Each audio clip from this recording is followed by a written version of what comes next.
In Tumwater, 5 of the 6 elementary schools now qualify for free breakfasts and lunches based on average family income. But legislators and educators are calling for those restrictions to be lifted, saying every K-12 student in the state should receive free meals. At Peter G. Schmidt Elementary, there's no stigma or embarrassment for students who benefit.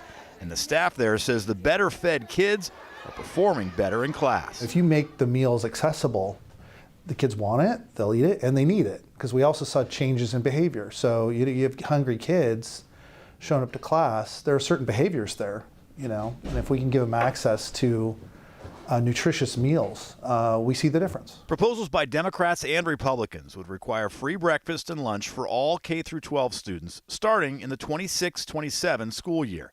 It would be funded by the state for about $120 million every year. Despite the evidence and the support here at the Capitol, with legislators facing a budget deficit and already plans in the works to increase spending for transportation, special education, and maintenance costs, the idea of picking up the tab at the cafeteria for some students who can easily afford the meals may just not have enough votes. There's no question here that this is something that we're positive about.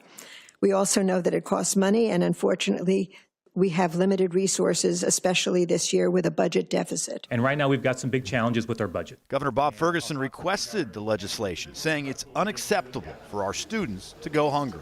I'm not going to be critical of any legislator who says, wait a second, this costs money and what's the top priority? I get that, but it's a pretty compelling case I think we're making. Look, if you're a single parent making $19 an hour, your kid does not qualify for free lunch and free breakfast at school.